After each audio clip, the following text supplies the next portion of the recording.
well, of course, we need to adapt and we need to change, Yeah. whether we're playing poker or whether we're in life, right? Yeah, no, for sure, because I mean, if we stop changing and stop evolving and stop getting better, you know, that's when you die, basically. So I think that's the most important thing, is to be adaptable and always be growing and changing. And, you know, I think it's important to look at your values too and examine them and kind of think like, okay, I'm on this path in life. And I think everyone is on a certain path in life, and it's because of their, you know, values. For me, it was like my desire of freedom and my fear of failure kind of propelled me on my path. And a lot of people, I don't think about the reasons why they're doing what they're doing. And if you don't think about them, then you can't change it. So It's the difference between having a set of values that you can clearly see and you understand. I would love to have these values, but I'm not following them. It's completely different to not even knowing that you have values. yeah, exactly. And once you realize what they are and you're like, okay, this isn't getting me to my goal or my blueprint of life or whatever, then you can change them. But if you don't even think about and don't realize what they are, then you're kind of just stuck in a box with, you know, no way to get out. Who is surrounding you at the moment, and what is it about those people that you love? Why have you got those people in your life? Well, I have my wife. You know, she's really supportive. She's totally different than me. I'm kind of an introverted person, and she's very extroverted.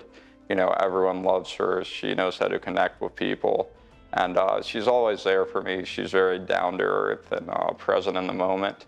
And I'm the opposite in a lot of ways. You know, I'm an introvert. I get into my own head. I don't really, I wouldn't say I don't care about people, but like if I see someone, you know, I have no desire to say hi to them. You know, I just want to get off to the gym or the poker game or wherever I'm going. So she's the most important person to me. And then, you know, my dog. I love my dog because he's always happy, you know, and is always down to do whatever. And then, you know, I spend a lot of my life playing poker or gambling, so I'm around a lot of gamblers.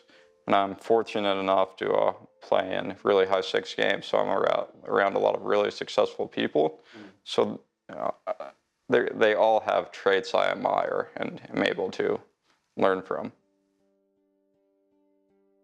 What about purpose? Do you give any thought to purpose in the moment? Why am I here? Why am I playing? What am I doing? Who am I doing it for?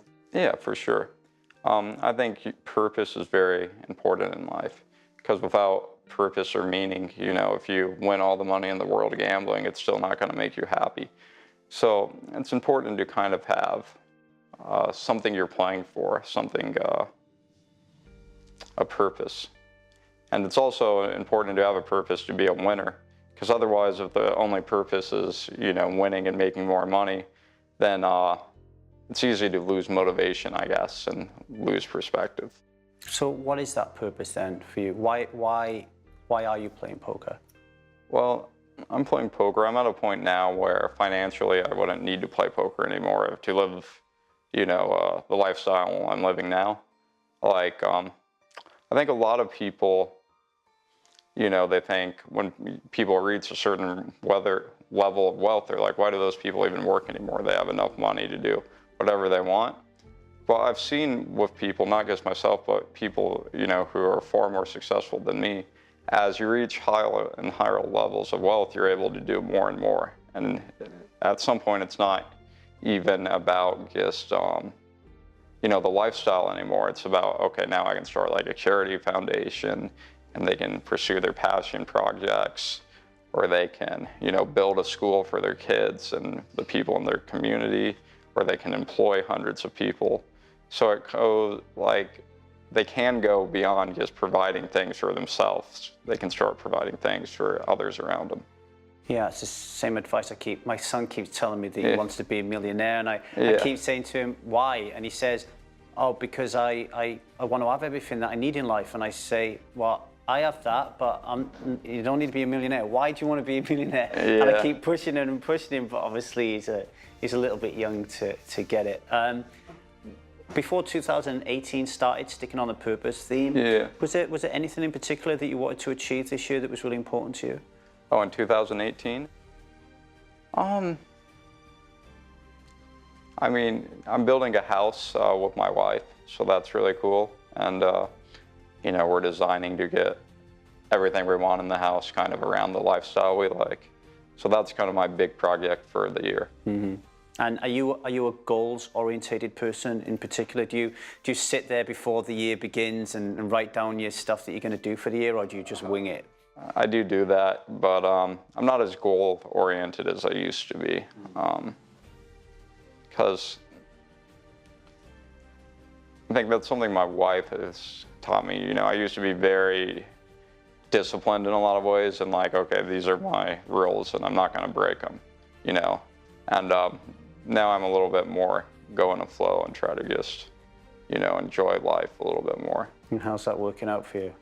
It's, you know, it's working out some, but I still am who I am. You still feel drawn back to those rules? Yes. What change are you trying to make in the world, Andrew?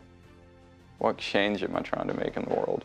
I'd just say I want to make the world a better place, and I don't mean that in a grand way, but just like being nice to people, or, you know, just giving people an insight into their life or the way they can do things, or even a small thing like, oh, how if they want to be better poker players, like how could they play a poker hand better?